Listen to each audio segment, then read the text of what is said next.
America के आने वाले नए वजीर खारजा मार्को रूबियो जर्नैलों के इतना खिलाफ क्यों हैं और उनकी जानिब से चलाई जाने वाली हुकूमतों के इतने क्यों खिलाफ हैं, आपके सामने रखते हैं। नुसरत जवेद सहाफ़ी हैं, उन्होंने खबर दी थी कि एक साहब नामजद अमरीकी वजीर खारजा मार्को रूबियो को मिले हैं। बकौल उनके सामने वजीर खारजा मार्को रूबियो ने अपने स्टाफ को हदायत की कि अमेरिका में पाकिस्तानी सफीर से पूछा जाए कि वहाँ इमरान खान और इसकी जमात के साथ क्या चल रहा है। यानी कि मार्को रूबियो ने अभी हल्फ नहीं उठाया, उससे पहले ही वो इस मामले को समझना चाहते हैं और आते ही इस पर कोई बड़ा फैसला भी करना चाहते हैं। वो अब मार्को रूबियो के हवाले से कहा जाता है कि वो जर्नैलों के बहुत खिलाफ है। वो समझते हैं कि ये जर्नैल हमारे लिए बहुत मसला है, ये अपनी ताकत को बचाने के लिए बहुत कुछ करते हैं, मसले मसाइल पैदा करते हैं हमारे लिए, और हमारे सामने ये कहते हैं वाह वाह अमेरिका अमेरिका, और हमारे सामने ये प्रो अमेरिका बनते हैं, लेकिन हमारे पीठ पीछे हमारे खिलाफ बयान देते हैं। यानी जैसे आपने देखा कि जियो न्यूज़ ने ट्रम्प के खिलाफ बयान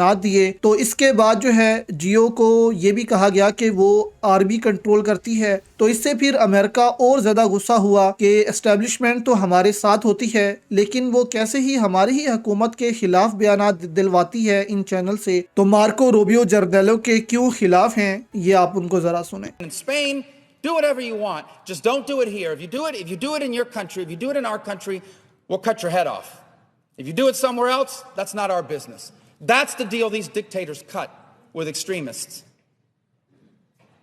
And it's not a coincidence that there were Egyptians involved in the 9/11 plot. And these were not Egyptians that came from poor families. They came from prominent and distinguished families in Egypt. Which leads me to the second point. These dictators allow anti-Americanism. Because imagine if you lived in a dictatorial country. You're not allowed to protest the government. You're not allowed to protest your leaders. There are only two things you're allowed to protest: America and Israel. And so that's what everybody does. It's almost a release valve for frustrations. And then they've got a state-controlled media that feeds into anti-Americanism. Do you know that there are media outlets in Egypt under Mubarak and even now that tell the people in Egypt that in America denying the Holocaust is a crime? Denying the Holocaust is dumb, it's outrageous, but it's not a crime in America. And yet they spread these lies, these anti-American lies through the region. Of course there are people in the region that hate us, because our so-called dictatorial friends and allies have allowed anti-Americanism to grow and be fostered, because it helped them hold on to power. So these dictators were not good for the region and not good for America. And the choice should not be between dictators and democracies. The second fallacy is, well, we'll just have an election, everything will be better. That's not true either. Democracies can elect people that don't like us too. So this is not an easy issue to confront.